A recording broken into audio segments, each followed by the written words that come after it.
को madam yes session. Sir.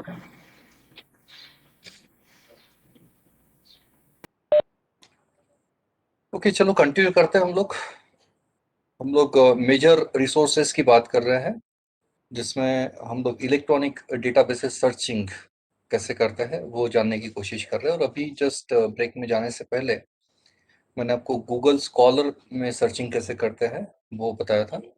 अभी हम लोग जो इलेक्ट्रॉनिक सोर्सेस है, इसमें पहला एक सोर्स है वेब ऑफ साइंस। इस पे मैं क्लिक कर रहा हूँ। ये थोड़ा सा मैं समझा देता हूँ आपको। बहुत इंपॉर्टेंट सोर्स है। जब आप रिव्यू आर्टिकल्स तैयार करते हो ना, तो उस वक्त ये सर्च स्ट्रेटेजी फॉलो करना कंपलसरी होता है, और आपको ये मेंशन भी करना होता है। रिव्यू आर्टिकल के कुछ प्रोटोकॉल्स होते हैं, उसमें आपने कौन से कीवर्ड सर्चिंग किया, कौन से डेट को सर्च किया, कितने पेपर्स आए सामने उसमें रिव्यू आर्टिकल्स कितने थे, एम्पिरिकल कितने थे, ये सब इसका अकाउंट आपको मेंटेन करना होता है। तो वेब ऑफ साइंस के होम पेज पे है हम लोग अभी, और हम लोग अभी है बेसिक सर्च में। आप जैसे देख रहे हो, ये बेसिक सर्च में फिर से वही आपको स्टेप नंबर 1 वही होती है कि आपको कीवर्ड्स आइडेंटिफाई करने होते हैं। तो जो अभी हमने एक कीवर्ड आइडेंटिफाई किया था, थ्योरी ऑफ प्लांट बिहेवियर, वो मैं फीड कर रहा हूँ।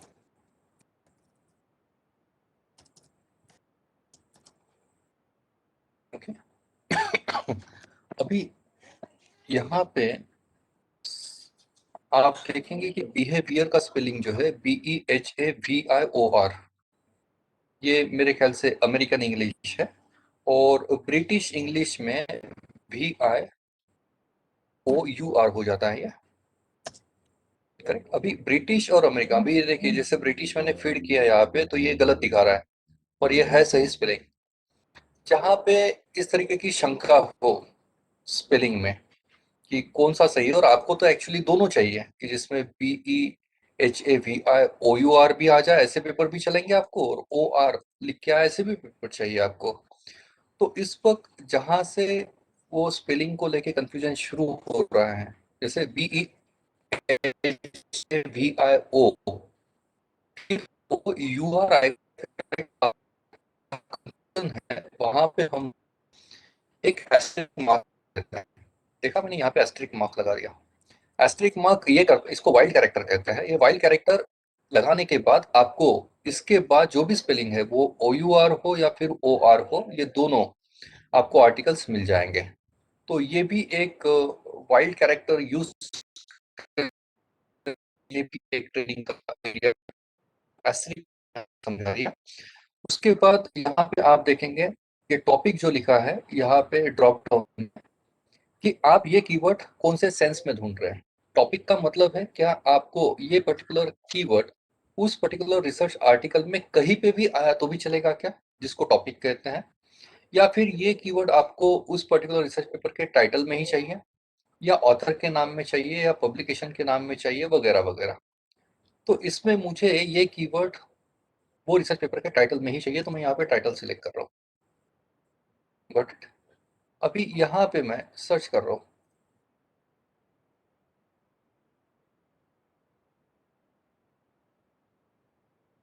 ठीक है, 2139 पेपर्स आए हैं।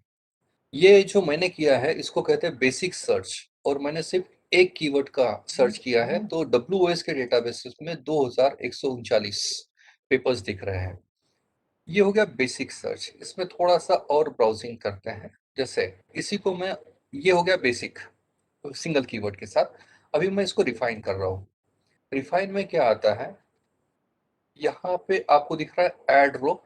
ये ऐड रो पे मैं क्लिक कर रहा हूँ। अभी जो हम लोग करेंगे ऐड रो के बाद, इसको कहते हैं एडवांस सर्च।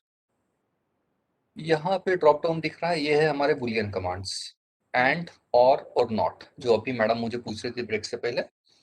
तो इसमें मुझे ये डिस्क्रिप्शन फॉर्म करना है कि ये तीन में से मैं कौन से यूज कर रहा हूँ। तो मैं एक सेपरेट कीवर्ड ऐड कर रहा हूँ, इसलिए मैं एंड यूज करूंगा। तो मेरा दूसरा कीवर्ड है ऑनलाइन शॉपिंग, और ये मुझे कहाँ पे चाहिए, तो उस पर्टिकुलर टॉपिक में, यानी उस पर्टिकुलर पेपर में कहीं पे भी आया तो भी चल जाएगा। उसके बाद मुझे और एक कीवर्ड ऐड करना है, जैसे मैं ऐड रो कर रहा हूँ, और इस बार मैं और कमांड यूज कर रहा हूँ, और यहाँ पे मैं इंटरनेट शॉपिंग यूज कर रहा हूँ। ऑनलाइन शॉपिंग की जगह इंटरनेट शॉपिंग। और ये मुझे उस पर्टिकुलर पेपर में कहीं पे भी आया तो भी चल जाएगा। और एक कीवर्ड ऐड करना है आपको, इफ सपोज, तो एंड में मैं और एक ऐड कर रहा हूँ, परचेज इंटेंशन इफ सपोज, और ये मैं आप देख रहे हैं डबल कोट में ही यूज कर रहा हूँ सब। ओके, और अभी मैं इसको सर्च कर रहा हूँ, चेक करते हैं कितने पेपर्स आ रहे हैं। जब भी 2139 थे, अभी देखिए सिर्फ 20 पेपर्स आए हैं। Got it. जो मैं ढूंढ रहा हूँ उससे मिलते जुलते, एग्जैक्ट मिलते जुलते 20 पेपर्स आप देख रहे हैं। ऑनलाइन शॉपिंग है, थ्योरी ऑफ प्लांट बिहेवियर है, और जगह इसने हाईलाइट करके दिया online shopping, theory of plant behaviour, बिल्कुल टू द पॉइंट मुझे पेपर्स मिल गए हैं। इसमें ना और कुछ सुविधा है जिसको कहते हैं रिफाइंड रिजल्ट्स। ओके, इसमें थोड़े से नंबर ऑफ पेपर्स में बढ़ा देता हूँ। एक कीवर्ड हटा देते हैं तो नंबर ऑफ पेपर्स बढ़ जाएंगे शायद,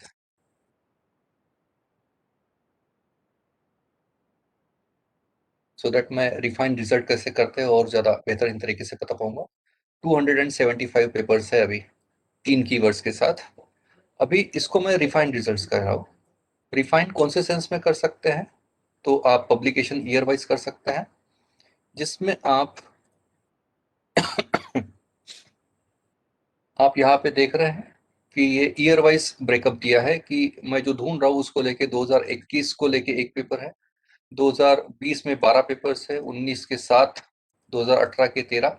तो आपको पिछले 5 साल 6 साल का अगर ढूंढना है तो मैं सिर्फ यहाँ पे क्लिक करूंगा। फिर बस मुझे 2015 से 2021 के ही पेपर्स चाहिए, और यहाँ पे मैं रिफाइन कर रहा हूँ, बाकी ये पेपर्स मुझे नहीं चाहिए। इसको मैंने रिफाइन कर दिया। Let us check the results now. ये देखिए 200 कुछ थे, 271 थे, शायद 275 थे। 275 में से 60 बचे हैं सिर्फ अभी। इसके बाद आप रिफाइन सर्च कर सकते हो सब्जेक्ट कैटेगरी वाइज। जैसे आप देखेंगे बिजनेस मैनेजमेंट मुझे चलता है, इंफॉर्मेशन साइंस लाइब्रेरी। उसके बाद और देखेंगे, यहाँ पे पूरी लिस्ट आ जाती है सब्जेक्ट्स की। ये देखिए इतने सारे सब्जेक्ट्स वाइज ब्रेकअप है अभी। इसमें से मुझे बिजनेस मैनेजमेंट के चाहिए, कंप्यूटर साइंस के चाहिए, कंप्यूटर साइंस टेक्नोलॉजी। यहाँ से मैं ब्राउजिंग कर पा रहा हूँ अभी। इकोनॉमिक्स, ये यहाँ से आप सब्जेक्ट वाइज भी उठा सकते हैं इसको। Got it. और इसको आप रिफाइन कर लेंगे।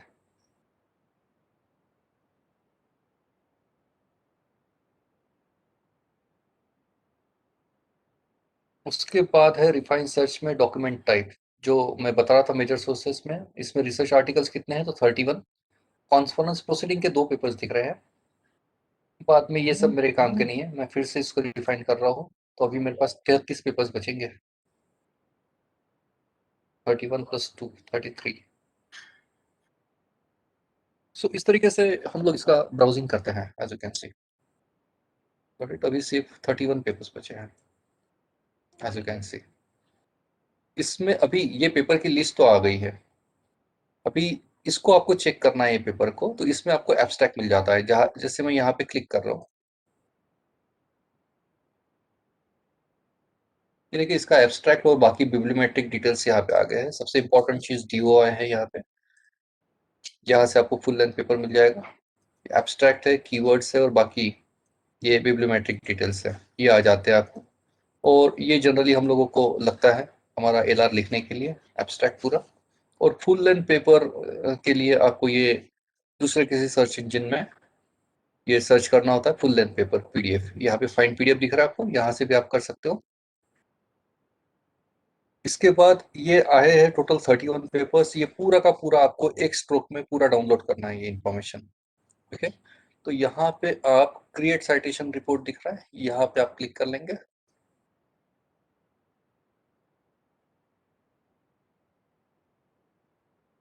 जस्ट अ मोमेंट, थोड़ा सा कनेक्टिविटी का इशू लग रहा है। ये क्रिएट साइटेशन रिपोर्ट पे क्लिक करने के बाद यहाँ पे एक एक्सेल फाइल आप डाउनलोड कर सकते हो।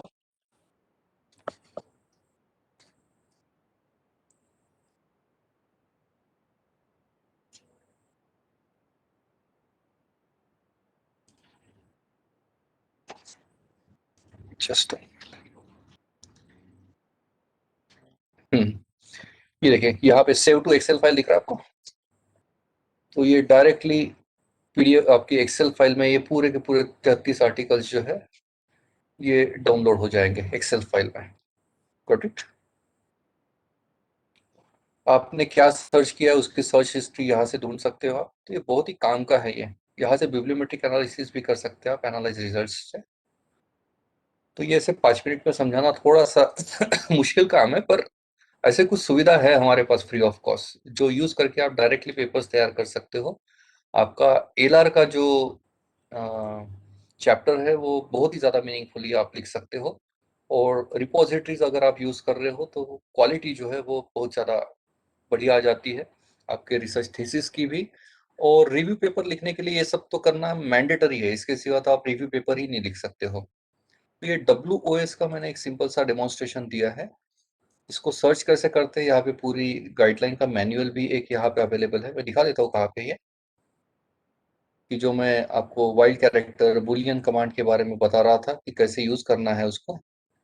यहाँ पे आप देखेंगे सर्च टिप्स लिखा है, यहाँ पे क्लिक करेंगे आप। तो बेसिक सर्च यानी क्या, ये सब यहाँ पे इंफॉर्मेशन दी है।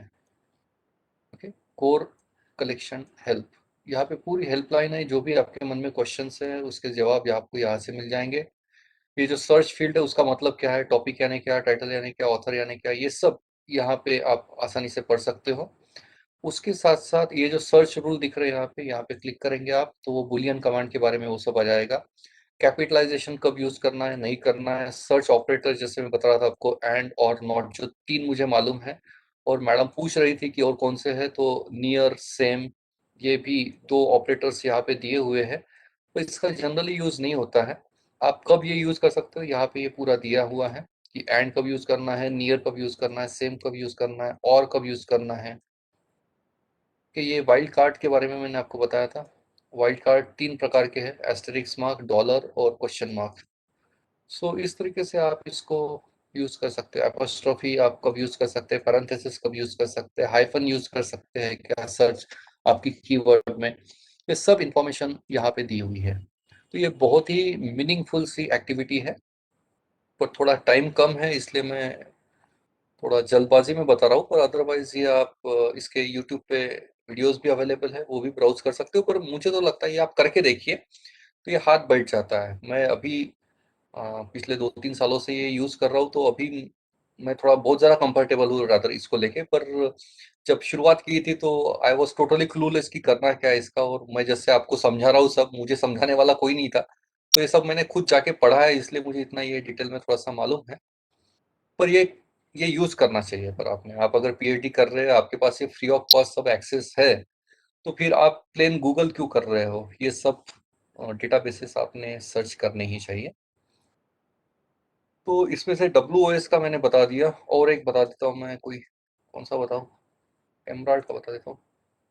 मोरलेस बाकी तो सेम ही है, थोड़ा सा सर्च में सर्च विंडो थोड़ी सी अलग हो सकती है इनकी, पर मोरलेस ये सेम ही है। पर ये कर करके आता है। ये एमराल्ड का सर्च विंडो है, यहाँ से आप एडवांस सर्च में जाओगे डायरेक्टली। एमराल्ड इनसाइट, ये भी आपको मालूम है कि कितने काम का है ये। तो यहाँ पे फिर से वही है, आप कीवर्ड टाइप कर लेंगे डबल कोट में। यहाँ पे यहाँ पे ब्राउजिंग बहुत अच्छा है एमराल्ड में। यहाँ पे ऑल्ट फील्ड, टाइटल, एब्स्ट्रैक्ट, यानी ये जो कीवर्ड ढूंढ रहे हैं आप, वहाँ पे क्या था, पूरा पेपर या फिर टाइटल, दो ही चीजें थी। पर यहाँ पे वैसा नहीं है। यहाँ पे आप ऑल फील्ड यानी पूरे पेपर में ये कीवर्ड आया तो भी चलेगा क्या, या टाइटल में चाहिए आपको, या एब्स्ट्रैक्ट में चाहिए आपको। एब्स्ट्रैक्ट एक इंपॉर्टेंट चीज है जो एमराल्ड ऑफर कर रहा है। तो मुझे टाइटल में चाहिए, इसलिए मैं टाइटल में सिलेक्ट कर रहा हूँ। फिर एड रो, एड रो में फिर से बुलियन कमांड्स आ गए, एंड और नॉट, जैसे मैं बार बार बोल रहा हूँ कि ये तीन ही यूज होते हैं जनरली। उसके बाद दूसरा कमांड दे दिया मैंने, ऑल फील्ड की जगह मैं ले रहा हूँ इसको एब्स्ट्रैक्ट। इसमें आप ईयर रेंज डाल सकते हो, सीधा का सीधा मैं डाल रहा हूँ 2003 से 2020। एक्सेस टाइप कौन सा चाहिए आपको, ओपन एक्सेस का चाहिए या ऑल कंटेंट, तो फिलहाल मैं ऑल कंटेंट कर रहा हूँ। एंड देन सर्च, उसके बाद फिर रिफाइन सर्च होता है इसका। ये जीरो रिसर्च दिखा रहा है क्योंकि कीवर्ड ज्यादा डाल दिया मैंने शायद। ऑनलाइन शॉपिंग को लेके इसके पास कुछ नहीं है बोल रहा है ये, इंटरनेट शॉपिंग। इसमें और एक एड रो कर लेते हैं।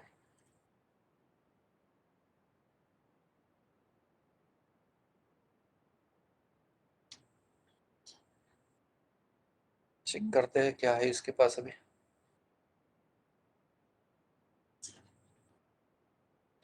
और एक सबसे इम्पोर्टेंट चीज ये है कि जब भी आप ये ब्राउजिंग कर रहे हो तो आपने इसका वीडियो रिकॉर्डिंग कर लेना चाहिए,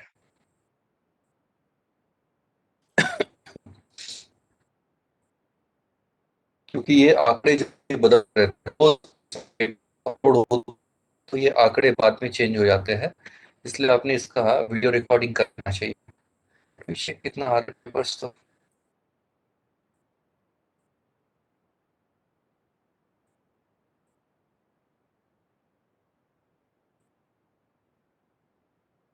कनेक्टिविटी स्लो है, ब्राउजिंग कर ही रहा है अभी भी घूम रहा है।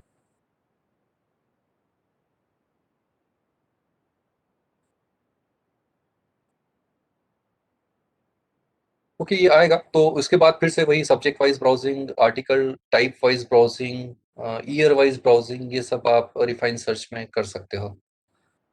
लोड हुआ है, 4000 से ऊपर पेपर दिए है इसने अभी। और इसकी एक खासियत ये है एमराल्ड की कि इसका फुल लेंथ पेपर, जैसे यहाँ पे क्लिक करोगे आप, इसका एब्स्ट्रैक्ट वगैरह आ जाता है यहाँ पे, और यहाँ जो पीडीएफ लिखा है ना, यहाँ से डायरेक्टली फुल लेंथ पेपर आप डाउनलोड कर सकते हो। ये एक सबसे खासियत है एमराल्ड की। आप देख रहे हो ये पूरा का पूरा एब्स्ट्रैक्ट आ चुका है जो आप पेपर ढूंढ रहे हो उसका। और ये है साइटेशन, यानी बिब्लियोमेट्रिक डिटेल्स पूरे आ गए इसके। और इसको आप पूरा का पूरा पीडीएफ भी डाउनलोड कर सकते हो। इसी तरीके से आप बाकी सर्च इंजन भी चेक कर सकते हो, थोड़ा बहुत फर्क रहता है सभी इसमें। ये देखिए आर्टिकल्स है इसमें 3780, बाद में बुक पार्ट है 239, केस स्टडीज है 75। तो आपको अगर सिर्फ आर्टिकल्स चाहिए तो यहाँ पे क्लिक कर लेंगे आप, 3780। So this way you can browse it. और इसको भी आप डाउनलोड कर सकते हो। ये जो चेक बॉक्सेस दिए हैं वो चेक बॉक्सेस पे क्लिक करके एक साथ क्लिक कर लीजिए, 25 50 के लॉट में होता है ये। और फिर आप डाउनलोड कर लेंगे इसको, ये पूरे डिटेल्स आ जाते हैं इसमें।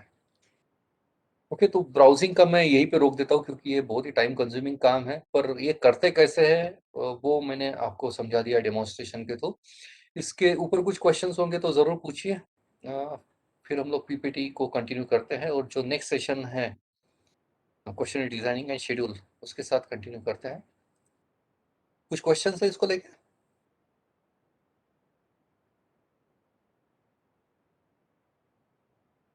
सर मैंने शोध गंगा पे सर वो अप्लाई यूजर नेम और पासवर्ड कैसे लेना है एक बार बताइए ना। अच्छा उमेश सर, यूजर नेम और पासवर्ड को लेके अगर आपने पीपीटी के लिए एनरोल किया हुआ है और आपके पास रजिस्ट्रेशन लेटर है यूनिवर्सिटी का, तो आपको यूनिवर्सिटी की लाइब्रेरी में या फिर जो हमारा कंप्यूटर का डिपार्टमेंट है यूनिवर्सिटी का, वहाँ से ये प्रोसेस होता है। वहाँ पे आपको एक एप्लीकेशन देनी होगी और आपका रजिस्ट्रेशन लेटर जो है पीआईटी का, उसकी कॉपी आपको उसके साथ जोड़नी होगी। और वो वहाँ सबमिट करने के बाद आपको 7 दिन में आपके मोबाइल पे लॉगिन आईडी और पासवर्ड आ जाता है। ये एक तरीका है। और दूसरा जो मैंने आपको बताया था, आप आपके सुपरवाइजर से बात करिए, उनके पास यूजर नेम और पासवर्ड होता है जनरली, तो उनसे मांग लीजिए, वो भी आप यूज कर सकते हैं। तो ये 2 तरीके हैं उमेश सर।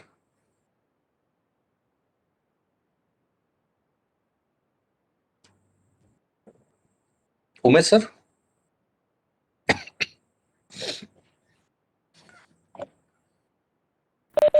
पर थैंक यू सर। मैंने शोध गंगा पे ट्राई करके देखा with the help of that Boolean character, but तो वो कीवर्ड्स आए हैं लेकिन। हाँ नहीं, बुलियन वहां पे काम नहीं करेंगे मैडम, वहां पे आप सब्जेक्ट वाइज ब्राउजिंग करिए, यूनिवर्सिटी वाइज ब्राउजिंग करिए, वो ज्यादा आसान है वहां पे। वहां पे कीवर्ड मत फीड करिए, आप सब्जेक्ट वाइज, आप ना वहां पे सब्जेक्ट वाइज ब्राउजिंग करिए। जैसे आप इकोनॉमिक्स की सपोज, तो वहां पे इकोनॉमिक्स का जो टैब है ना सब्जेक्ट में, उस पर क्लिक करिए, तो इकोनॉमिक्स में हार्डली 9 या 10 ही थेसिस है वहां पे, तो वो सामने आ जाएंगे आपके।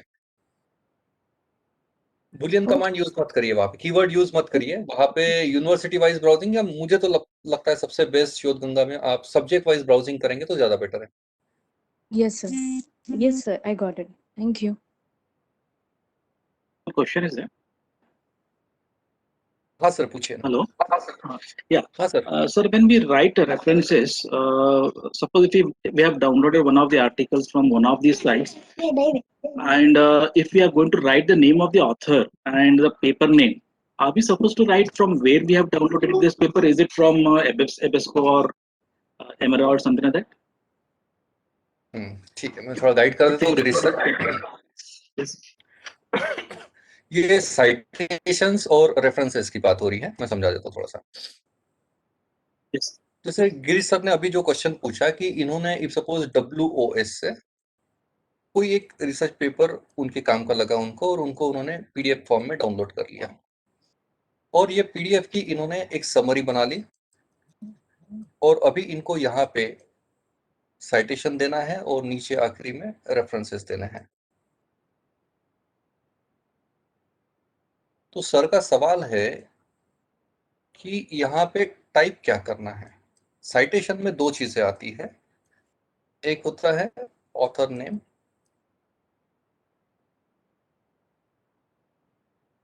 और दूसरा होता है ईयर ऑफ पब्लिकेशन। ये दो ही चीजें साइटेशन में आती है, इसको साइटेशन कहते हैं। और रेफरेंस जो है, इसमें फुल बिब्लियोमेट्रिक डिटेल्स आते हैं, फुल बिब्लियोमेट्रिक डिटेल्स।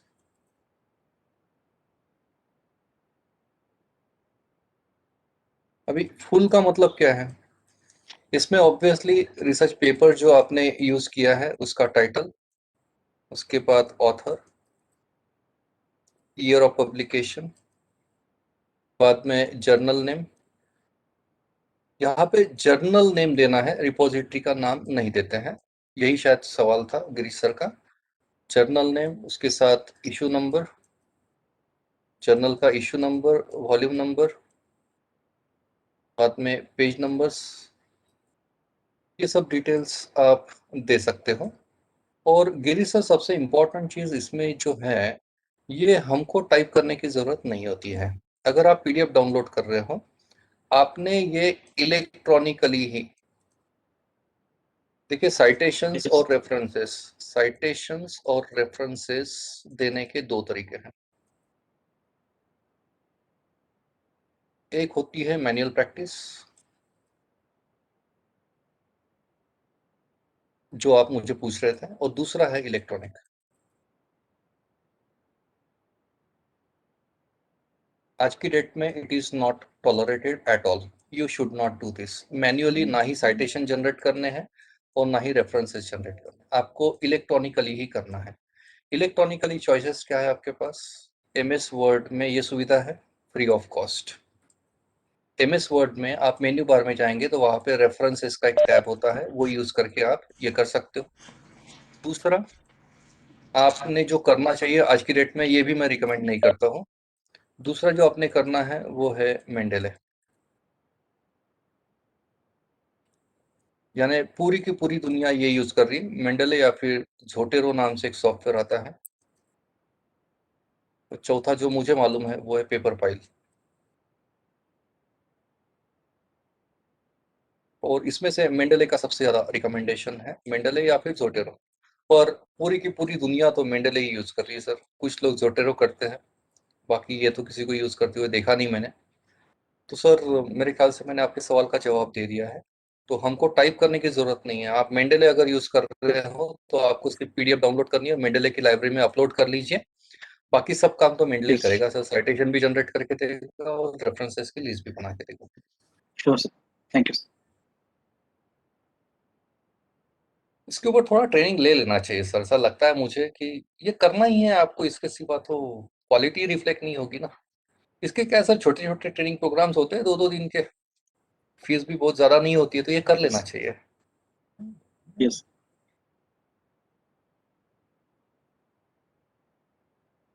और कुछ क्वेश्चन सर? गिरीश सर, मेरे ख्याल से मैंने आपके सवाल का जवाब दे दिया है पूरा। Yes, sir. Yes, sir. Thank you, sir. Okay, और कुछ क्वेश्चंस नहीं होंगे तो आगे बढ़ते हैं हम लोग नेक्स्ट टॉपिक की तरफ। अभी सेशन 2 में हम लोग बात करेंगे क्वेश्चनर डिजाइनिंग की। और थोड़ा एक बार फिर से सिलेबस चेक कर लेते हैं कि मैं क्या बात कर रहा हूँ। ये सिलेबस है हमारा। ये पार्ट जस्ट कवर करके आए हम लोग अभी, ये पार्ट भी मैंने कवर कर लिया है। अभी है हम लोग यहाँ पे डिजाइनिंग क्वेश्चनर्स एंड शेड्यूल्स, यहाँ पे है। ये पार्ट मैं कवर कर रहा हूँ।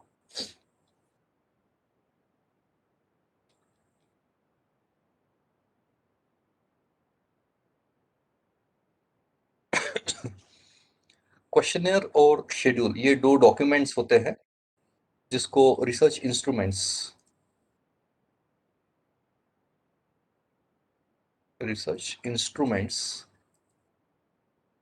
या फिर रिसर्च टूल्स कहा जाता है। रिसर्च टूल्स, क्वेश्चनर और शेड्यूल, इसको आप सर्वे फॉर्म भी कहते हैं और इसको इंटरव्यू शेड्यूल कहा जाता है।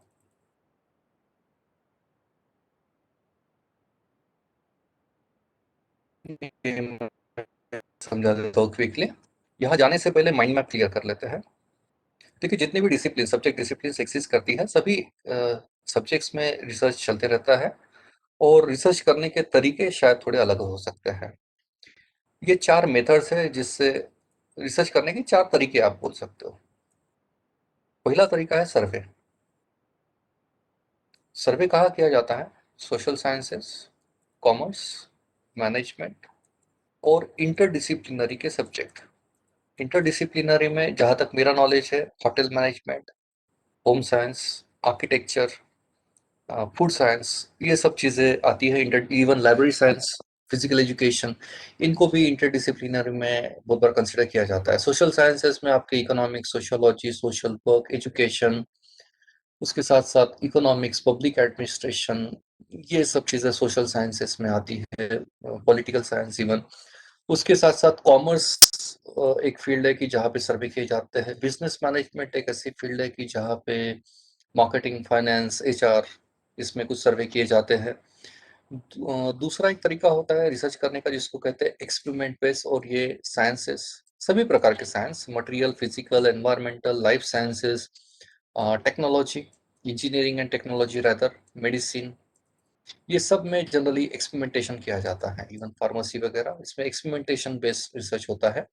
तीसरा एक तरीका होता है ऑब्जर्वेशन, जो खास करके बिहेवियरल साइंस नाम की जो डिसिप्लिन है, जिसमें खास करके साइकोलॉजी या फिर ऑर्गेनाइजेशनल बिहेवियर, ये कुछ सब्जेक्ट्स है जिसमें ऑब्जर्वेशन बेस्ड रिसर्च स्टडीज होती है। और चौथा होता है सेकेंडरी डेटा स्टडी। ये कहाँ पे होता है? तो ये लैंग्वेजेस, लिटरेचर, ह्यूमैनिटीज, जिसमें हिस्ट्री, ज्योग्राफी, सिविक्स, ये कुछ सब्जेक्ट्स है कि जहाँ पे सेकेंडरी डेटा स्टडी किया जाता है। अभी ये 4 मेथड को ध्यान में रखते हुए इनमें जो रिसर्च इंस्ट्रूमेंट्स या रिसर्च टूल्स यूज होते हैं वो आपकी आंखों के सामने है। जब हम लोग सर्वे मेथड यूज करते हैं रिसर्च करने के लिए, तो उस वक्त जो रिसर्च इंस्ट्रूमेंट या टूल यूज करते हैं वो होते हैं क्वेश्चनियर या फिर शेड्यूल, दोनों। रिसर्च टूल यानी क्या? ये कुछ ऐसे इक्विपमेंट्स है या इंस्ट्रूमेंट्स है with the help of which we gather the required data, और खास करके वो प्राइमरी डेटा होता है।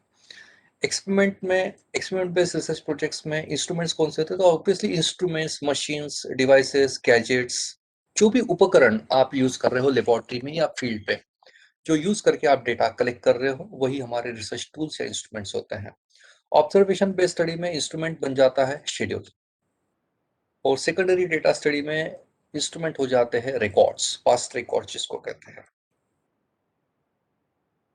ठीक? तो ये इंस्ट्रूमेंट्स है, और हम लोगों को सिलेबस में क्या दिया है? क्वेश्चनियर और शेड्यूल। ये कहाँ पे यूज होगा? तो जहाँ पे सर्वे बेस्ड रिसर्च प्रोजेक्ट्स होते हैं या फिर ऑब्जर्वेशन बेस्ड रिसर्च प्रोजेक्ट्स होते हैं, ये वाला पार्ट। यहाँ पे जो रिसर्च इंस्ट्रूमेंट्स यूज होते हैं वो है क्वेश्चनियर और शेड्यूल। मेंटल मैप अभी क्लियर है शायद कि अभी जो मैं पढ़ा रहा हूँ ये सेशन में, ये किसको काम में आएगा? जो social sciences, commerce, management, interdisciplinary या इन जनरल जो कोई भी सर्वे बेस्ड रिसर्च प्रोजेक्ट कर रहा है, उसको यहाँ से आगे के इनपुट ज़्यादा रिलीवेंट है। और सर्वे करते वक्त जो डेटा कलेक्शन इंस्ट्रूमेंट हम लोग यूज करते हैं, जिसको सर्वे फॉर्म कहा जाता है, वो होता है क्वेश्चनियर, और दूसरा होता है इंटरव्यू शेड्यूल। ये दोनों डॉक्यूमेंट्स है with the help of which we generally gather required data. ये कुछ स्टेप्स है जो हम लोग सर्वे बेस्ड रिसर्च प्रोजेक्ट में फॉलो करते हैं। ये रिसर्च की स्टेप्स है। हमारी रिसर्च की जर्नी शुरू होती है रिसर्च टॉपिक सिलेक्शन से, उसके बाद टाइटल फिक्सेशन, उसके बाद प्रॉब्लम स्टेटमेंट या प्रॉब्लम डेफिनेशन, उसके बाद रिसर्च ऑब्जेक्टिव्स का सेटिंग, उसके बाद हाइपोथेसिस फॉर्मुलेशन का पार्ट, देन वेरिएबल का डिडक्शन एक्सेट्रा। उसके बाद हम लोग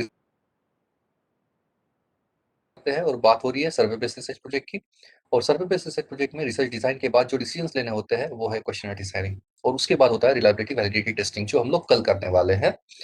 और उसके बाद फिर सैम्पलिंग से रिलेटेड डिसीजंस, फिर डेटा कलेक्शन यानी फील्ड वर्क जिसको कहते हैं, उसके बाद एनालिसिस, उसके बाद फिर रिपोर्ट राइटिंग। तो मेंटल मैप बहुत ही क्लियर है हमारा। हम लोग डिस्कस क्या कर रहे हैं, ये पार्ट क्वेश्चनर डिजाइनिंग ये कहाँ पे रिलीवेंट है, जहाँ पे सर्वे बेस्ड रिसर्च प्रोजेक्ट करना है, ये कौन सी स्टेप है। तो आप जब सर्वे बेस्ड रिसर्च डिजाइन का सिलेक्शन करते हो तो उस वक्त जो रिसर्च इंस्ट्रूमेंट हमको तैयार करना है उसी को हम लोग क्वेश्चनर कहते हैं।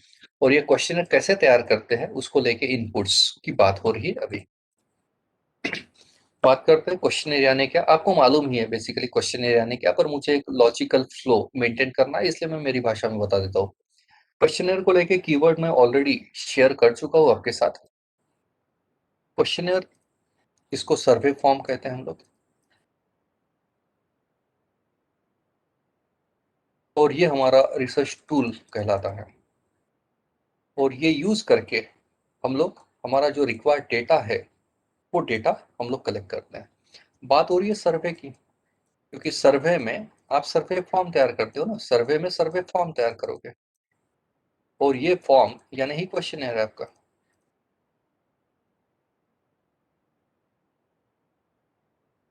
और क्वेश्चन यानी क्या, आपके पास रिसर्च टॉपिक है, टॉपिक को लेके ऑब्जेक्टिव्स है, हाइपोथेसिस है, और इन दोनों को ध्यान में रखते हुए वेरिएबल्स है। और वेरिएबल हमको बताएगा कि what data is required, what data is required. जो डेटा चाहिए उसको लेके हम लोग क्वेश्चनर तैयार करेंगे। ठीक है, एक एक करके, एक के नीचे एक आप ऐसे क्वेश्चंस पूछोगे, क्वेश्चन 1 2 3 4 5। और ये जो पार्ट रहेगा सिस्टमैटिक या well structured form constituting different types of questions, इसी को हम लोग क्वेश्चनियर या फिर सर्वे फॉर्म कहते हैं। Got it, nothing new about it. As a common respondent या एज ए कॉमन कस्टमर हमने इस तरीके के सर्वे फॉर्म बहुत सारे देखे हैं और फिलअप भी किए हैं। आप किसी शॉपिंग मॉल में जाते हो, कुछ परचेसिंग करते हो तो आपको एक फॉर्म दिया जाता है जिसको हम लोग फीडबैक फॉर्म कहते हैं। शायद आपका अभी ये जो वर्कशॉप चल रहा है, ये वर्कशॉप अटेंड होने के बाद आपको एक फॉर्म दिया जाएगा शायद, जो फीडबैक फॉर्म रहेगा, वो भी तो एक क्वेश्चनर का ही टाइप है। आपने इससे पहले भी बहुत सारे वर्कशॉप में पार्टिसिपेट किया होगा और एक फीडबैक फॉर्म आपने फिलअप किया ही होगा। आपके व्हाट्सएप पे तो बहुत सारे रिसर्च स्कॉलर्स के सर्वे फॉर्म्स आए होंगे, तो वो आपने देखे। आपको मालूम है कि क्वेश्चनर एक फॉर्म है जिसमें pre defined set of questions होते हैं। ये क्वेश्चंस एक सिस्टमैटिक लॉजिकल ऑर्डर में सजाए जाते हैं, और क्वेश्चन शायद अलग अलग प्रकार के हो सकते हैं। और ये जो टोटल एक डॉक्यूमेंट बनता है उसी को हम लोग क्वेश्चन या फिर सर्वे फॉर्म कहते हैं। Nothing new about it.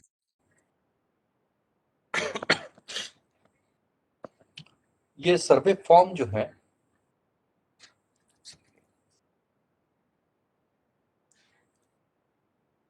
Survey form जिसको हम लोग क्वेश्चन कह रहे हैं, ये बनाने के दो तरीके हैं। एक होता है हार्ड कॉपी के फॉर्म में, और दूसरा होता है इलेक्ट्रॉनिक कॉपी। और कोविड की सिचुएशन में आपको भी मालूम है कि इलेक्ट्रॉनिक का कितना इंपॉर्टेंस आ गया है, कि ऑनलाइन लर्निंग पे आ गए हम लोग। तो हार्ड कॉपी यानी आपने एक प्रिंट आउट निकाला हुआ है उस पर्टिकुलर सर्वे फॉर्म का, और इलेक्ट्रॉनिक यानी ये डिजिटल कॉपी है। और डिजिटल कॉपी में आप गूगल फॉर्म जो आपको मालूम हो, या फिर इसमें माइक्रोसॉफ्ट फॉर्म, या फिर इसमें ऑनलाइन डायरेक्ट सर्विस भी होते हैं। ये कुछ तरीके हैं सर्वे फॉर्म को एडमिनिस्टर करने के। अभी बात कर रहे हैं हम लोग शेड्यूल। ठीक है, क्वेश्चनर और शेड्यूल।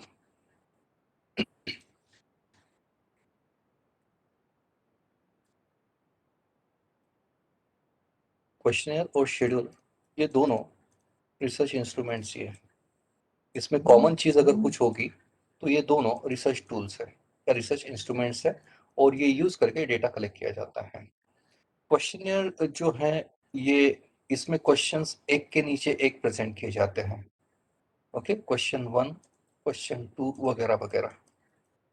पर शेड्यूल में जनरली क्वेश्चंस जो है या सिंपली वेरिएबल्स आप बोलिए, ये ग्रिड फॉर्म में प्रेजेंट किए जाते हैं, टैबुलर फॉर्म जिसको कहते हैं।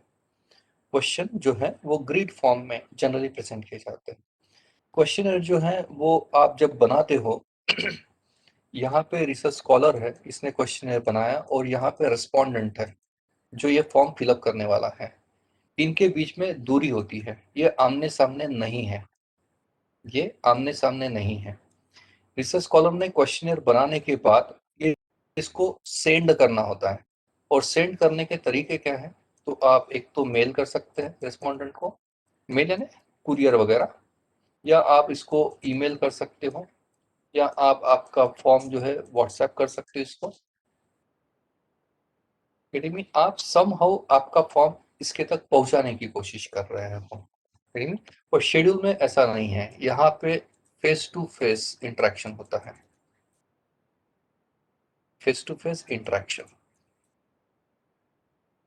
ये जो है ना, ये passive mode, it is a passive mode of data collection, but it is a active mode of data collection. क्यों है, as खुद ये फॉर्म बनाया और आप ये खुद रिसर्च स्कॉलर के पास, सॉरी रेस्पोंडेंट लेके गए और इंटरव्यू के फॉर्म में, ये इंटरव्यू के फॉर्म में आपने ये सर्वे फॉर्म को फिलअप किया हुआ है।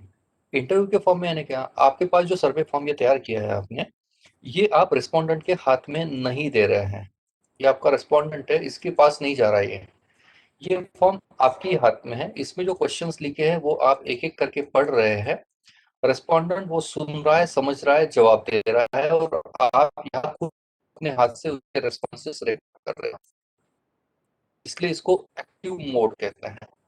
यहाँ पे क्या हो रहा है, आपने क्वेश्चनर बनाया और ये भेज दिया है, अभी वो उसको मिलेगा नहीं मिलेगा, मिलेगा तो भी वो पढ़ेगा नहीं पढ़ेगा, अगर पढ़ेगा तो भी उसको समझेगा नहीं समझेगा, समझेगा तो समझेगा, ये नहीं समझेगा। 40 क्वेश्चन है तो हो सकता है इसमें वो 35 क्वेश्चन की जवाब दे तो बोलेंगे मुझे समझ नहीं आया, या फिर क्वेश्चन पे तो यहाँ पे ना मिसिंग डेटा जनरेट होने के चांसेस,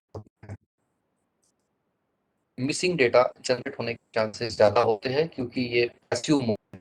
पर यहाँ पे ऐसा नहीं है, ये एक्टिव मोड है, आप खुद वहां पे मौजूद हो तो आपको पूरा डेटा मिलने की पूरी संभावना है। और अगर रेस्पोंडेंट को वो समझ में नहीं आ रहे क्वेश्चन तो आप उसको एक्सप्लेन कर पा रहे हो उसकी अपनी भाषा में, क्योंकि यहाँ पे आपका डेटा कलेक्शन के प्रोसीजर में इन्वॉल्वमेंट ज्यादा है, यहाँ पे आपका इन्वॉल्वमेंट नहीं है। जब ये फॉर्म फिलअप होगा आप वहाँ पे मौजूद नहीं है। दूसरा, इसका एक जो रेस्पॉन्स रेट कहते हैं, response rate is very very low and over here the response rate is very very high. Low का मतलब क्या है, आपने अगर 100 लोगों को ये फॉर्म भेजा है तो अगर मेल के थ्रू, ईमेल के थ्रू तो ये संख्या सिर्फ 6 है, 100 में से सिर्फ 6 लोग ईमेल को रिप्लाई करते हैं, इसलिए इसको रेस्पॉन्स रेट कहा जाता है।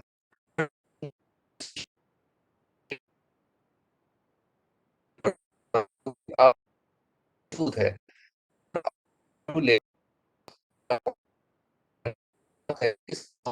हो जाती है, इसलिए रेस्पॉन्स रेट जो है शेड्यूलिंग एक्टिविटी में ज्यादा होता है और इसलिए scheduling is more recommended over administration of questionnaire. तो मेरे ख्याल से आपको ये दोनों डॉक्यूमेंट्स का फर्क समझ में आ गया है। एट ए ग्लांस आप चेक कर सकते हैं जो मैंने आपको समझाया। यहाँ पे क्वेश्चन एक के नीचे एक प्रेजेंट किए जाते हैं, यहाँ पे ग्रिड या फिर टेबल फॉर्म में प्रेजेंट किए जाते हैं। यहाँ पे रिसर्च स्कॉलर का इन्वॉल्वमेंट कम होता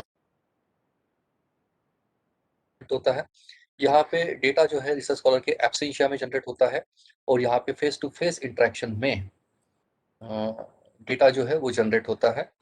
बाद में यहाँ पे रेस्पोंडेंट वो पर्टिकुलर फॉर्म फिलअप करता है और यहाँ पे रिसर्च स्कॉलर खुद वो पर्टिकुलर फॉर्म फिलअप करता है, रादर यहाँ पे इंटरव्यू के फॉर्म में ये प्रोसेस कंडक्ट की जाती है।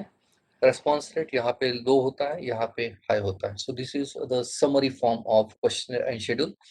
ये दोनों डॉक्यूमेंट को लेके कुछ क्वेश्चंस होंगे तो पूछ लीजिए, अदरवाइज हम लोग आगे बढ़ते हैं। यहाँ से आगे बात ऑब्वियसली यही करेंगे कि क्वेश्चन बनाते कैसे हैं। कुछ क्वेश्चंस है आपको क्वेश्चन और शेड्यूल को लेके, एग्जामिनेशन व्यू पॉइंट से भी ये इंपॉर्टेंट चीज है कि ये दोनों डॉक्यूमेंट में फर्क क्या होता है। थोड़ा कंफर्म करिए, अगर आपको क्वेश्चंस नहीं होंगे तो मैं आगे बढ़ता हूँ। No, sir, it's clear. Okay, चलो आगे बढ़ते हैं। अभी हम लोग बात कर रहे हैं कि ये सर्वे फॉर्म तैयार कैसे करते हैं। तो टाइटल है स्टेप्स इन डिजाइनिंग क्वेश्चनियर, जिसमें स्टेप नंबर 1 है you are suppose to identify your data requirements, कि आपको कौन से डेटा की जरूरत है। ये जब तक आपको मालूम नहीं रहेगा आप सर्वे फॉर्म बना नहीं पाओगे। इसलिए स्टेप नंबर 1 में you need to assess your data requirements, कि कौन से डेटा की आपको जरूरत है। तो ये डेटा रिक्वायरमेंट का असेसमेंट कैसे करते हैं वो समझाने की कोशिश कर रहा हूँ। देखिए, हम लोगों को डेटा कलेक्ट करने के बाद उसका एनालिसिस करना है। और एनालिसिस किस चीज का करते हैं? एनालिसिस करने के लिए हमारे पास दो ही चीजें हैं। एक होता है ऑब्जेक्टिव्स का सेट और दूसरा होता है हाइपोथेसिस का सेट। आपका जो सिनॉप्सिस है उसमें दो ही चीजें हैं जिसका एनालिसिस करते हैं। एक होता है ऑब्जेक्टिव्स का सेट और दूसरा होता है hypothesis का set. In short, your entire analysis revolves around your objectives and hypothesis। यानी क्या, डेटा रिक्वायरमेंट क्या है, उसका सोर्स क्या रहेगा, तो आपके ऑब्जेक्टिव्स। ऑब्जेक्टिव्स यानी क्या, आप अचीव क्या करना चाहते हो इन स्पेसिफिक सेंस। देखिए, हमारे सिलेबस में और एक टॉपिक दिया गया है, वो है प्रॉब्लम डेफिनेशन या प्रॉब्लम रिसर्च प्रॉब्लम स्टेटमेंट। मुझे लगता है ये समझाने का टाइम आया है।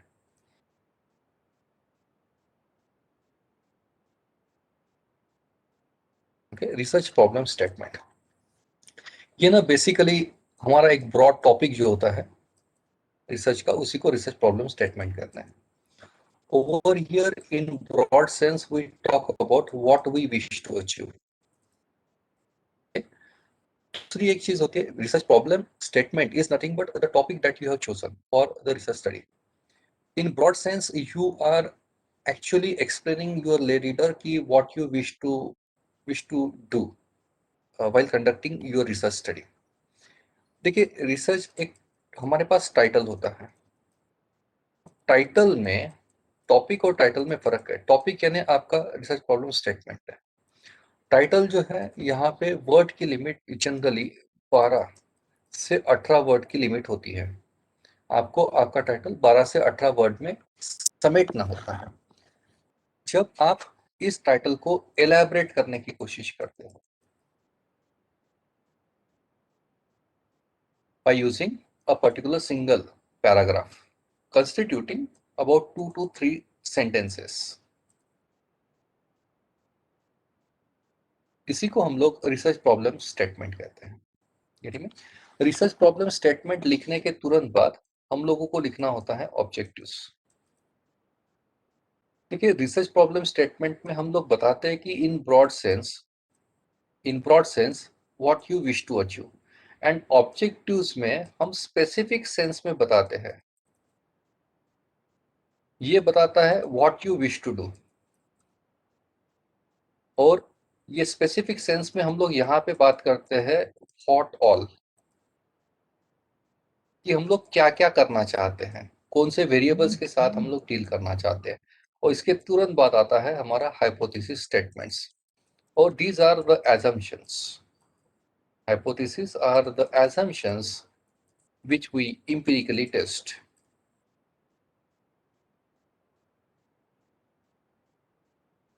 ओके, अभी ये जो तीन चीजें हैं आपकी, रिसर्च प्रॉब्लम, उसके बाद ऑब्जेक्टिव्स और इसके बाद हाइपोथेसिस, ये बताता है कि आप एग्जैक्टली रिसर्च कर रहे हैं यानी क्या कर रहे हैं गड़ी में। उसके बाद आता है आरएम का पार्ट, जिसमें हम लोग बात करते हैं रिसर्च डिजाइन की, रिसर्च मेथड्स की, उसके बाद डेटा कलेक्शन की मेथड्स की, उसके बाद सैम्पलिंग से रिलेटेड डिसीजंस, रिसर्च इंस्ट्रूमेंट्स वगैरह वगैरह। और हमारी चर्चा क्या चल रही है इसको लेके, रिसर्च इंस्ट्रूमेंट को लेके। ये बताता है हाउ, ये चीजें बताती है आप क्या करना चाहते हैं, और दूसरी एक चीज ये होती है जो बताती है कि आप ये चीज जो प्लान कर रहे हैं ये आप कैसे करने वाले हैं। और जिस आदमी के पास ये दोनों सवालों के जवाब ठीक तरीके से अवेलेबल है, मैं फिर से बोल रहा हूँ, जो भी रिसर्च स्कॉलर्स की ये दो चीजें बहुत ही ज्यादा क्लियर है, उसको जरा भी दिक्कत नहीं जाती है रिसर्च करने में। Get me? नासिक में 2016 में एक रिसर्च ये हुआ है, ये रिसर्च नासिक की जो मैं बात कर रहा हूँ, कि आप जैसे रिसर्च स्कॉलर्स पे ही रिसर्च किया गया था, कि जिन्होंने पीएचडी का सबमिशन हाल ही में किया था पिछले 5 सालों में, उनका रिसर्च किया गया था और उनको कुछ क्वेश्चंस पूछे गए थे। उसकी जो फाइंडिंग्स है वो चौंका देने वाली थी।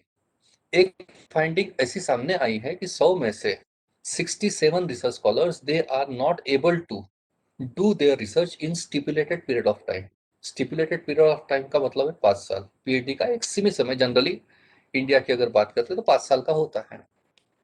यानी क्या 100 में से 67 लोग 5 साल में अपना थीसिस कंप्लीट नहीं कर पा रहे हैं। वो तो रीरजिस्ट्रेशन का स्टेज है। बहुत में 70% लोग 5 साल में पीएचडी कर नहीं पा रहे। ऐसी क्या चीज ढूंढ रहे हैं यार कि जो 5 साल आपको इनसफिशिएंट लग रहे हैं। अभी इन्हीं लोगों को ये पूछा गया कि आपको इतना समय क्यों लग रहा है, तो इनका जवाब ये था कि करने के लिए तो तैयार है, कोई आके प्यार से समझा तो दे कि क्या करना है और कैसे करना है। और मैं वही बात कर रहा हूँ, जिसका ये चीज क्लियर है क्या करना है और कैसे करना है, उसका रिसर्च 2 साल में हो जाता है, उसका पीएचडी पूरा 2 साल में हो जाता है। प्रॉब्लम वहीं पे है कि जो भाषा में मैं बात कर रहा हूँ सिंप्लीफाइड सेंस में, इस भाषा में ना ही इंटरनेट पे या फिर किताब में ठीक से गाइडलाइंस नहीं दी गई है, और कुछ हद तक रिसर्च स्कॉलर्स भी बिना तैयारी से पीएचडी में उतर जाते हैं। यानी पीएचडी एक बड़ी एक्टिविटी है। मुझे लगता है पीएचडी करने से पहले आपने रिसर्च पेपर्स 4-5 अच्छी क्वालिटी के अगर तैयार कर लेते हो तो आपकी आइडियाज क्लियर हो जाती है, और उसके बाद पीएचडी करने वाली प्रोसेस एंजॉयफुल हो जाती है। अभी भी जो 50 लोग जुड़े हैं, मैं अगर आपको पूछता हूँ कि क्या आप आपकी पीएचडी करने की प्रक्रिया को एंजॉय कर पा रहे हैं?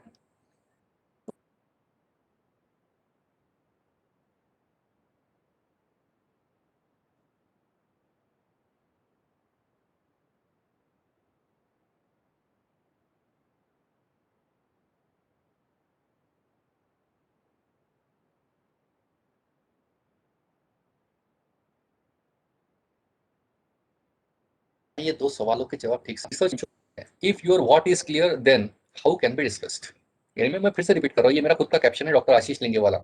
If your what is clear then how can be discussed.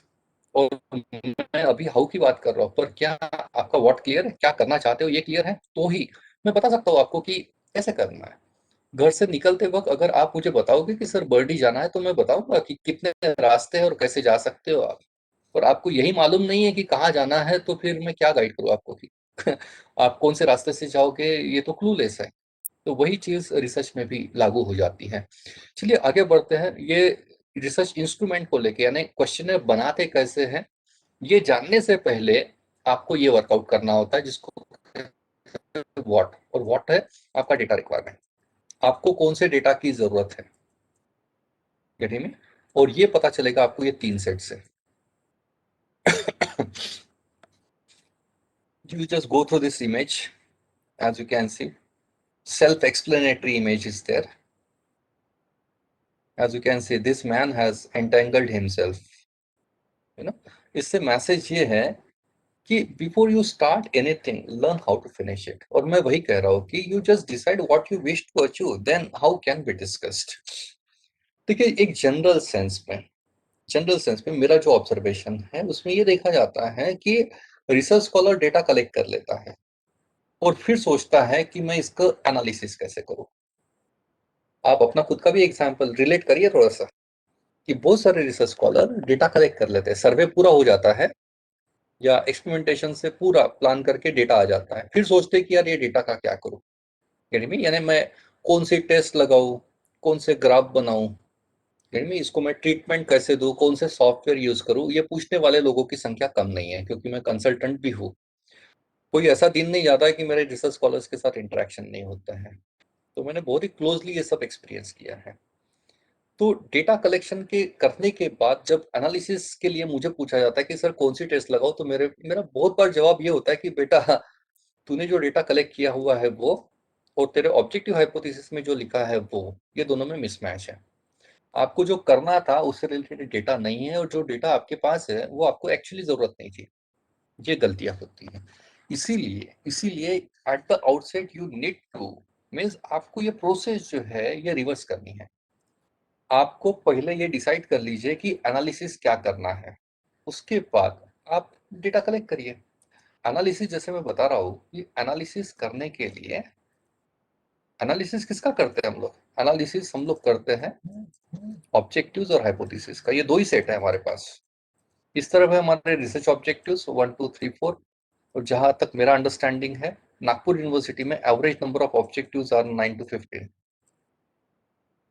फिर ऐसे आपके पास 15 ऑब्जेक्टिव्स है सपोज हाइपोथेटिकली, और यहाँ पे है आपने 1 2 ऐसे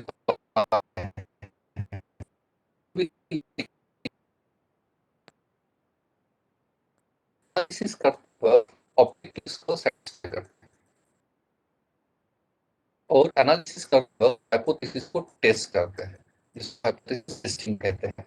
और ये पार्ट आपका ऑलरेडी कवर हो चुका है, आई नो। अभी ऑब्जेक्टिव्स में आप बता रहे हैं इन स्पेसिफिक सेंस कि आप एग्जैक्टली करना क्या चाहते हैं। ये दोनों सेट में आप स्पेसिफिकली बता रहे हैं कि आप करना क्या चाहते हैं, और यहां से आपको ऑब्जेक्टिव से पता चलेगा कि आपकी डेटा रिक्वायरमेंट क्या है।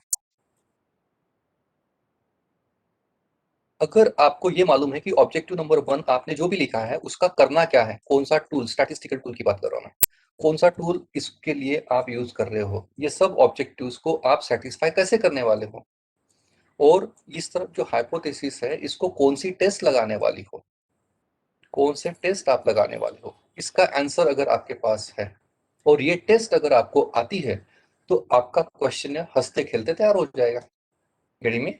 क्योंकि आपने क्या किया है, आपको अगर मालूम है कि यहाँ पे T test for comparing two means करनी है, तो आपको मालूम है कि इसके लिए डेटा क्या लगता है घड़ी में, तो उस डेटा को लेके आप क्वेश्चनर में क्वेश्चन डाल दोगे। It is so simple. यानी क्या, क्वेश्चनर तभी बन पाएगा जब आपको मालूम है कि एनालिसिस कैसे करते हैं, यानी में, और एनालिसिस करते वक्त ऑब्जेक्टिव्स को आप कैसे सेटिस्फाई करने वाले हो और हाइपोथेसिस को कौन से टेस्ट लगाने वाले हो, इन सवालों के जवाब जब तक नहीं मिलेंगे तब तक क्वेश्चन ठीक से नहीं बन पाएगा। और ये एक्सरसाइज किए बिना अगर आप क्वेश्चन बना रहे हो तो टेक इट फ्रॉम मी, ये क्वेश्चन फॉल्टी ही बनेगा। मेरे पास कंसल्टेंसी के लिए सबसे ज्यादा मात्रा में अगर कुछ कंसल्टेंसीज आती है तो वो है एनालिसिस, और दूसरा है सर क्वेश्चन बनाया हुआ है एक बार देख लेते क्या। तो और रिसर्च पेपर्स को लेके भी बहुत सारी कंसल्टेंसी आती है, और क्वेश्चनर डिजाइनिंग को लेके तो अच्छे अच्छे लोग गलतियां कर लेते हैं बॉस इनमें। इसलिए क्वेश्चनर डिजाइनिंग एक साइंटिफिक प्रोसेस समझ लीजिए आप। ठीक है, जो डेटा रिक्वायरमेंट की हम लोग बात कर रहे हैं उसमें आपके ऑब्जेक्टिव्स और हाइपोथेसिस जो मैं बात कर रहा था, ऑब्जेक्टिव्स में लिखा क्या आपने 1 2 3 4 ये वाक्य लिखे हैं आपने जिसको स्टेटमेंट्स कहते हैं, और इसमें ऑन एन एवरेज एक 10 से 20 वर्ड्स होते हैं। हर ऑब्जेक्टिव्स के सेंटेंस में 10 से 20 वर्ड्स होते हैं, गिरी में। इस तरह में आपके हाइपोथेसिस, ये भी स्टेटमेंट्स ही है, 1 2 3 4 ये भी वाक्य ही है, स्टेटमेंट्स है, विधान है, और इसमें भी लगभग एक 10 से 15 शब्द होते हैं जनरली, इससे ऊपर नहीं होते। अभी इसमें से आपको आइडेंटिफाई करने होते हैं वेरिएबल्स, यानी ये जो 10 से 20 वर्ड लिखे हैं इसमें से आपको कोई एक ऐसा वर्ड सर्कल करना है, एक या दो वर्ड, जिसको हम लोग कहेंगे वेरिएबल। यानी में वेरिएबल, जब तक ये वेरिएबल्स तैयार नहीं हो जाएंगे, आपको कौन से वेरिएबल्स पे वर्कआउट करना है, यानी क्या, आपका V1 V2 V3 V4 इस तरीके से ये कितने भी आयज है आपके, ये जब तक, और ये कौन से कितने हैं और कौन से हैं, ये जब तक डिफाइन नहीं होगा तब तक आपका क्वेश्चनर नहीं बनेगा। It is so simple. क्योंकि क्वेश्चनर में क्वेश्चन का ड्राफ्ट बनाते वक्त आपको वेरिएबल कंसीडर करने हैं, और जब तक यही वर्कआउट नहीं किया तो क्या क्वेश्चनर बनाएंगे? So simple. That is why at the outset you need to deduce variables from your objectives and hypothesis. Getting me? और उसके बाद ही क्वेश्चनर बन पाएगा। अभी ये करते कैसे वो समझाने की कोशिश कर रहा हूं। पहले बात करते हैं वेरिएबल की।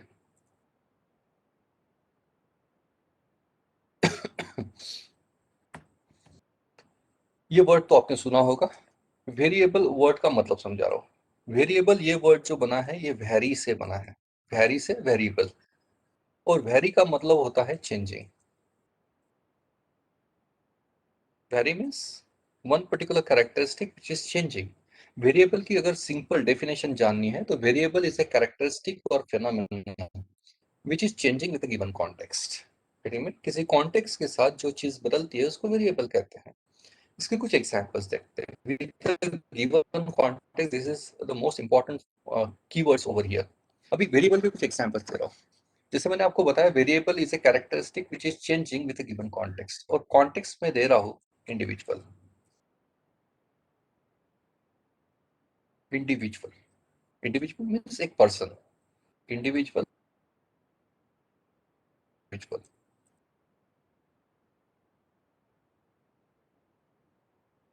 पर्सन टू पर्सन जो चीज चेंज होती है उसको वेरिएबल कहेंगे।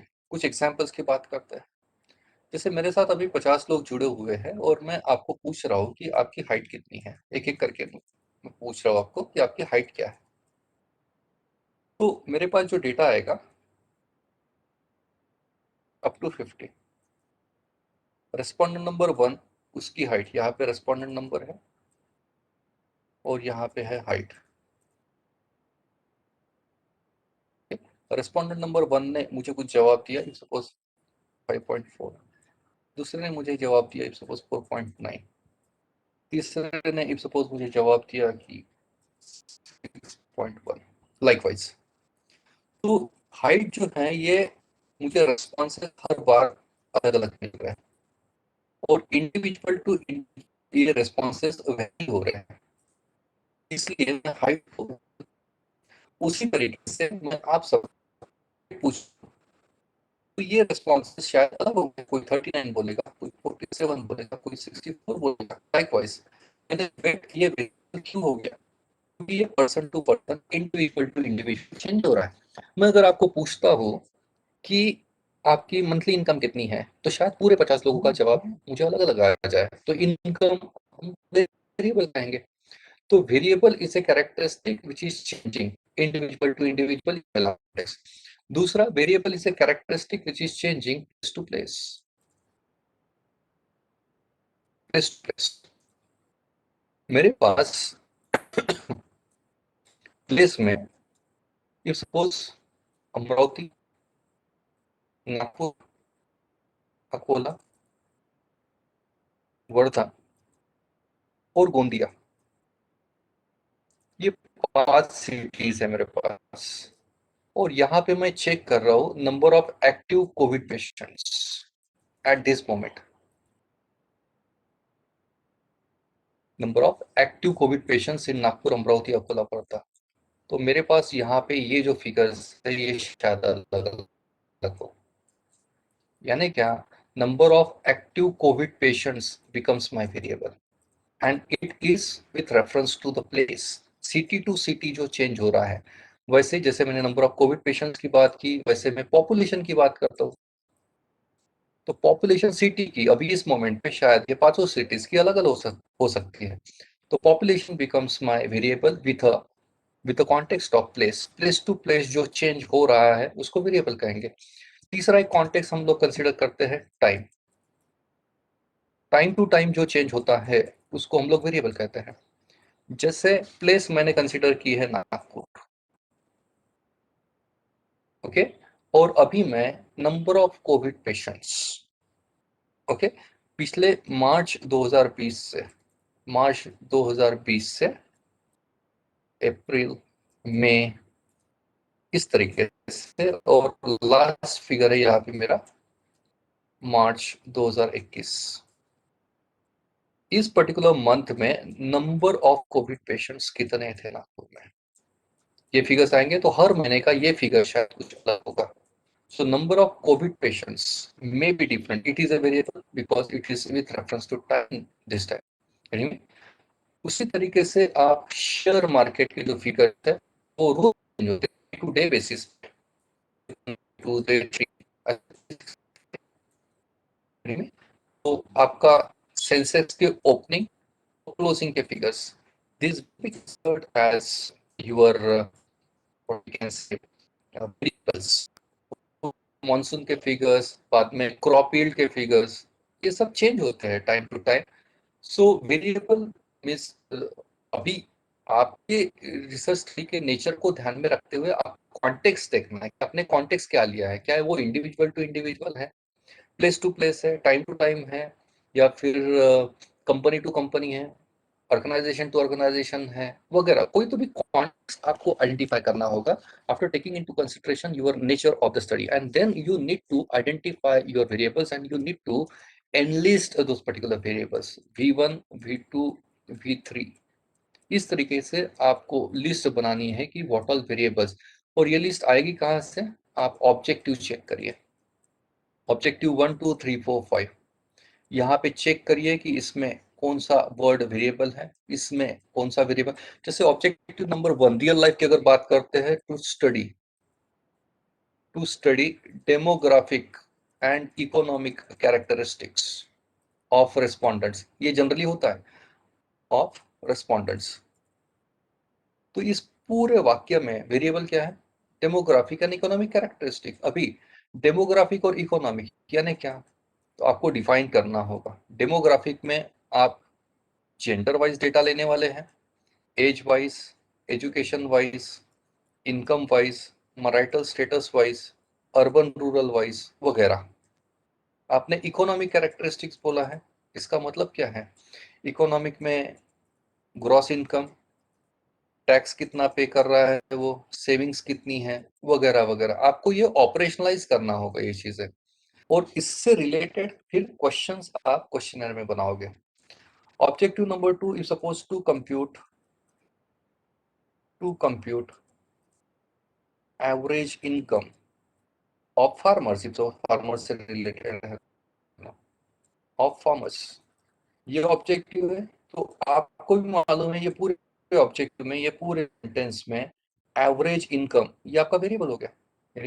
यानी क्या, इनकम से लेके आपको एक क्वेश्चन पूछना ही है, तो ये क्वेश्चन आपके क्वेश्चनर में जाएगा, अदरवाइज नहीं जाएगा। तो आपके जितने भी ऑब्जेक्टिव्स है उनको ध्यान में रखते हुए आप वेरिएबल्स आइडेंटिफाई करेंगे। उसी तरीके से हाइपोथेसिस को रेफर करते हुए आप वेरिएबल्स को आइडेंटिफाई करेंगे और उसकी एक लिस्ट तैयार कर लेंगे। प्रीति मैडम, हाँ सर. थांबून जायचं का, हो सर चालेल. यांचे उद्या काही क्वेश्चन, हो उद्या कंटिन्यू करतो। आता यांचे काही क्वेश्चन्स असतील तर मुद्दाम एक 5-10 मिनिटं ठेवले मी क्वेश्चन्स करता, ठीक आहे ना बाकी सर. मग उद्या कंटिन्यू उद्या करतो। कंटिन्यू करता येईल. Friends, if you have any query, you can discuss with sir. Otherwise, we will take a break of half an hour, lunch break, and we will begin with our seminars at 2 p.m. कोणाला काही questions आहेत का, विचारून घ्या.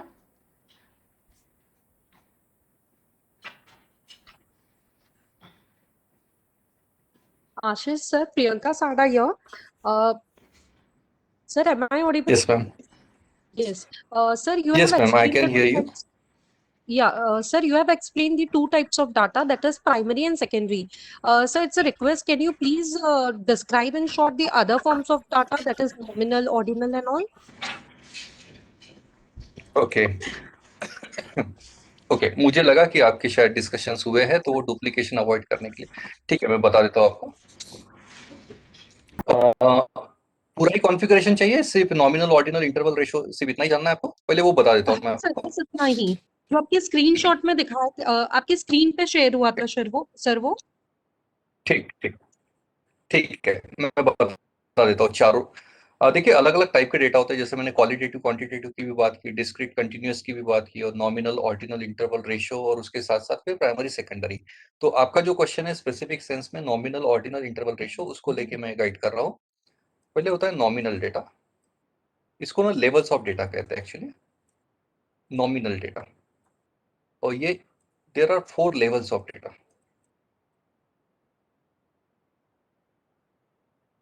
जिसमें पहला level होता है nominal. Nominal is basically a categorical data. Categorical data, जब भी आप सर्वे में कोई क्वेश्चन पूछ रहे हो, like your question is what is your gender, और आपने यहाँ पे ऑप्शंस दिए हैं, option A male, option B female, तो आपका रिस्पोंडेंट जो है ये दोनों में से कोई जो अप्रोप्रिएट चॉइस है वहां पे टिक मार्क करने वाला है। यानी क्या, नॉमिनल डेटा ये कैटेगोरिकल डेटा है।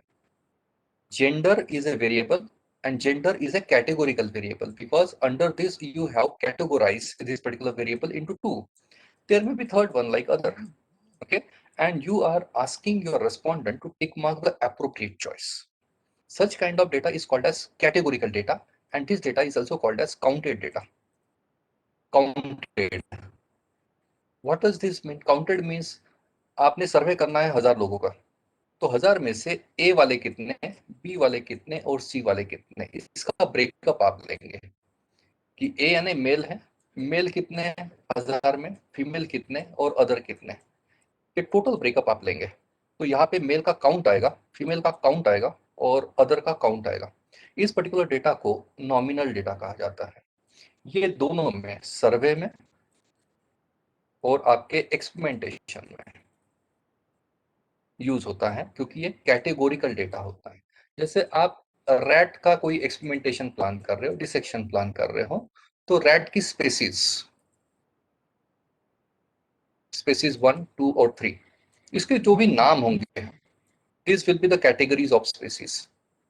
This data is considered as your nominal data. This is the first level. Now we are on to second level. Second is called as ordinal. Ordinal का मतलब होता है, this is rank order data. This is called as rank order data. Means you are asking your respondent to rank order some characteristics. Like presently IPL is going on and 8 teams are, competing amongst themselves for bagging this particular title, IPL 2021. Now you people, there are 50 participants with me right now, and if I am asking you all कि आप ये 8 team को, जैसे मैंने यहाँ पे नाम लिख दिए हैं, CSK, बाद में बैंगलोर, पंजाब, दिल्ली वगैरह, ऐसे 8 नाम मैंने लिख दिए, और इसको मैं आपको बोल रहा हूँ कि Sir, are you sharing अपने the हिसाब से screen? रैंक कर। सर अरे स्क्रीन नहीं दिख सॉरी, रही है। हाँ मैं भूल गया था शायद शेयर करना, मुझे थोड़ा पहले ही बता देना था। ओके, अभी दिख रही है क्या screen? Sir, it is in process. दिख रही?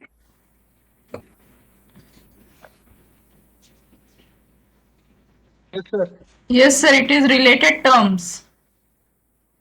हाँ करेक्ट। नाउ मैं ब्लैंक कैनवास यूज कर रहा हूँ अभी। तो नॉमिनल का मैंने आपको बताया पहले, nominal is categorical. Nominal is categorical and counted data. Male, female, married, unmarried, educated, uneducated, rural, urban, species 1, species 2, medicine 1, medicine 2 वगैरह वगैरह, इसको हम लोग नॉमिनल कहते हैं जब भी आप कैटेगोरीज ले रहे हो। और कैटेगोरीज का कंपैरिजन करते हैं हम लोग, male versus female, married versus unmarried.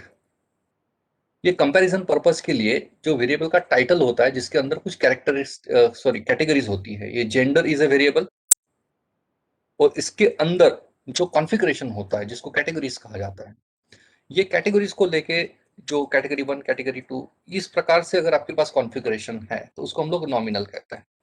दूसरा मैं बात कर रहा था ऑर्डिनल की। ऑर्डिनल मीन्स रैंक ऑर्डर,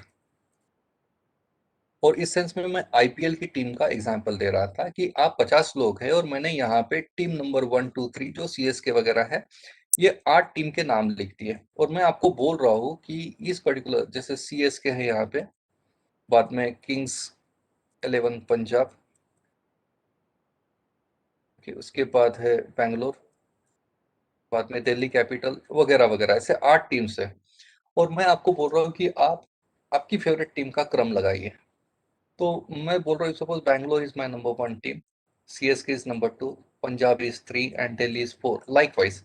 तो हो सकता है ये रैंकिंग आप सभी 50 लोगों की अलग अलग हो, getting me? So if you are seeking some sort of rankings and you are asking respondents to rank order their preferences, such kind of data is considered as ordinal data. Then the third level is considered as interval data. Interval is typically your जो psychometric scales होती है, psychometric scales पे जो data आता है वो generally interval का होता है। और आपकी अंडरस्टैंडिंग के लिए आपने बहुत बार देखा होगा क्वेश्चनर में कुछ इस तरीके से ग्रीड होता है,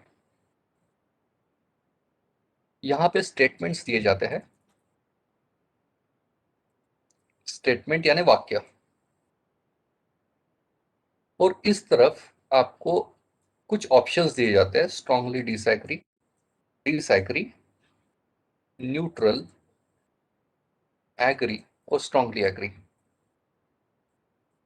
या फिर ये very poor, poor, average, good, very good. इस प्रकार से जो स्केल्स होती है, ये जो डेटा आता है इसको इंटरवल स्केल डेटा कहते हैं, जो खास करके बिहेवियरल स्टडीज में यूज होती है, जिसको साइकोमेट्रिक स्केल्स भी कहा जाता है। बिहेवियरल ट्रेट्स को मेजर करने के लिए जो यूज होता है उसको हम लोग इंटरवल स्केल डेटा कहते हैं। और चौथा होता है रेशो। रेशो जो है ये एब्सोल्यूट नंबर्स में जो डेटा आता है, एब्सोल्यूट नंबर्स में जो डेटा आता है उसको रेशो कहते हैं। इसके कुछ एग्जाम्पल, जैसे मैं आपको आपका वेट पूछ रहा हूँ 50 लोगों को, आपका वेट कितना है, नंबर 1 2 3 4 5, ओके, और रिस्पोंडेंट के जवाब मेरे पास आ रहे हैं सपोज 51, 69, 74, लाइकवाइज। ये जो डेटा आ रहा है ये एब्सोल्यूट नंबर्स में आ रहा है, टिक मार्क के फॉर्म में नहीं है। इस डेटा को रेशो कहते हैं। और रेशो स्केल डेटा की एक खासियत ये होती है कि ये जो वेरिएबल्स होते हैं इनके साथ कोई ना कोई यूनिट जुड़ा होता है। जैसे वेट, वेट आप कोई कॉन्टेक्स्ट देंगे ना कि आपका वेट इन केजी बोलेंगे आप, या वेट इन पाउंड्स बोलेंगे आप, यानी में तो ये जो नंबर्स आ रहे हैं ये किसी न किसी यूनिट के साथ एसोसिएटेड होते हैं। जैसे मैं आपको पूछ रहा हूँ आपकी हाइट कितनी है, तो आप जो भी बताएंगे 5 फीट 11 इंचेस, यानी क्या नंबर भी है और एक्सप्रेसिंग यूनिट भी है। ऐसे डेटा को रेशो स्केल कहते हैं।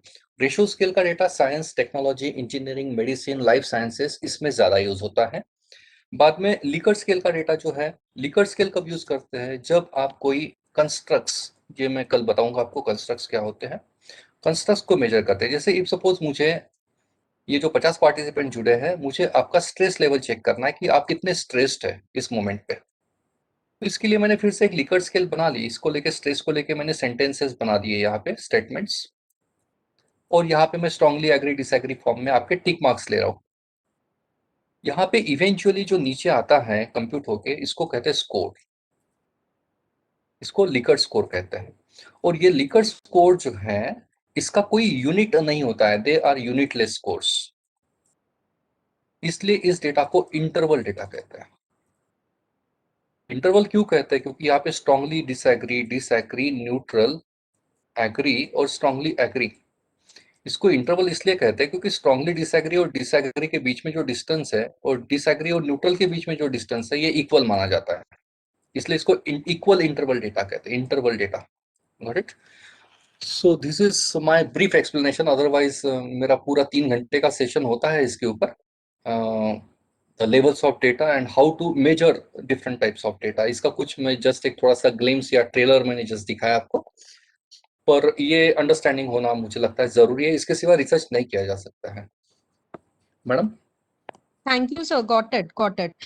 Sir, and if we have not used yet Mendeley or Zotero, so if we are downloading that software now, so will it be comfortable for us to use, or we need to take some course for that? इसमें 2 तरीके हैं madam. Mendel download तो हो जाएगा आसानी से, उसमें ज़रा भी डाउट नहीं है। इसके फिर उसके साथ करना क्या है, इसके 2 तरीके हैं। एक है ऑनलाइन जो 2 बेसिक और 2 तरीके हैं उसमें। और ये की भी एक ट्रेनिंग इंस्टीट्यूट है, सारे प्रोग्राम्स विगरसली चलते रहते हैं और बहुत सारे लोग पूरी इंडिया से ही और इंटरनेशनली भी मेरे यहाँ जुड़े हुए हैं। और ये महीने में 2 कोर्सेस मैं लेता हूँ, वो छोटे भी कोर्सेस होते हैं, बड़े भी होते हैं। तो ये एक छोटा-सा 2 दिन का कोर्स है, ये आप कर लेंगे। और दूसरा तरीका है कि अगर आपको कोर्स कब है, मालूम नहीं आप जॉइन कर पाएँगे, नहीं कर पाएँगे, अगर ऐसी दुविधा है और आपको इमीडिएटली आज शाम को ही ये करना है, तो यूट्यूब एक तरीका है, यूट्यूब से वीडियोज़ आप चेक कर लेंगे। यूट्यूब की तकलीफ यही है कि वो कहीं से भी शुरू होते हैं, कहीं पे भी खत्म होते हैं। तो वो पकड़ना थोड़ा-सा मुश्किल जाता है। और जब आप ट्रेनिंग प्रोग्राम करते हो ना, तो वहाँ पे एक एक सिस्टमैटिक प्रोसीजर फ़ॉलो की जाती है कि पहले क्या आएगा, बाद में क्या आएगा। तो यूट्यूब की वीडियो जब आप रेफ़र करते हो, तो मालूम नहीं वो कहीं से भी शुरू हो जाता है, उसके पहले का या बाद का या बीच में का, कहीं पे भी कोई भी एक टुकड़ा मिल जाता है आपको। तो रिलेट करना थोड़ा-सा मुश्किल जाता है, पर ये एक तरीका तो है। यूट्यूब। तो ये 2 तरीके मुझे लग रहे हैं मैडम कि जो आप फ़ॉलो कर सकते हैं। Okay, sir. And sir, how can we get the course details about your means course which you are conducting, if it is feasible for us, so that we can have it? हाँ, बिल्कुल आप कर सकते हैं। आप अगर interested है मेरे कोर्सेज़ करने में, रिसर्च और स्टैटिस्टिक्स में ऐसा कोई भी एरिया नहीं है कि जो मैं जिसके ऊपर ट्रेनिंग नहीं लेता हूँ। मेरे विगरसली ये ट्रेनिंग प्रोग्राम्स चलते रहते हैं। अगर आपको लगता है कि आपको इस कोर्सेज़ के डिटेल्स मिलते जाए, तो आप मुझे मेरा नंबर मैं व्हाट्सएप पे शेयर कर रहा हूँ, यहाँ पे मैं लिख देता हूँ।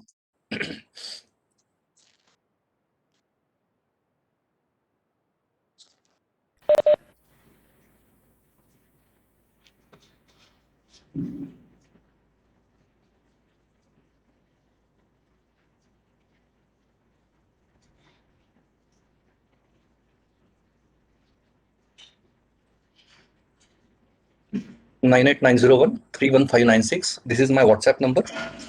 इस पे आप मुझे व्हाट्सएप कर दीजिए, तो नेक्स्ट प्रोग्राम मेरे जब भी होंगे आपको व्हाट्सएप पे मैसेज आ जाएगा। और आप मेरे अकेडमी का कोई एक भी कोर्स कर लेते हैं, तो आप मेरे व्हाट्सएप के ग्रुप में आ जाएँगे। और एक बार आपने अकेडमी जॉइन कर ली, तो उसमें आपको बाकी जितने भी कोर्सेज़ चलते रहते हैं, उसके अपडेट्स ऑटोमैटिकली मिलते रहेंगे। Okay, sir. Thank you.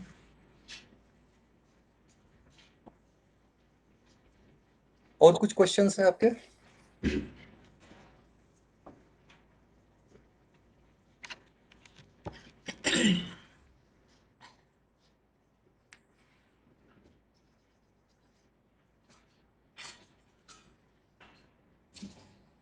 Sir, I think there are no questions. So we can Okay. stop here, sir. Sir, thank you so Correct, ma'am. much. Okay, so thank you from all the participants. Sir, tomorrow also we'll be having a 3-hour session from 10:30 to 1:30. So, sir, Right, see you ma'am. tomorrow. Thank you, sir. Please take care. Thank you, ma'am. My pleasure. Okay. So, friends, now I'm ending the meeting. We will meet at 2 p.m. for the seminars. First, there will be seminars of sociology and social work, and then from 3 p.m., seminars will be of Marathi participants. Okay, now I'm ending the meeting.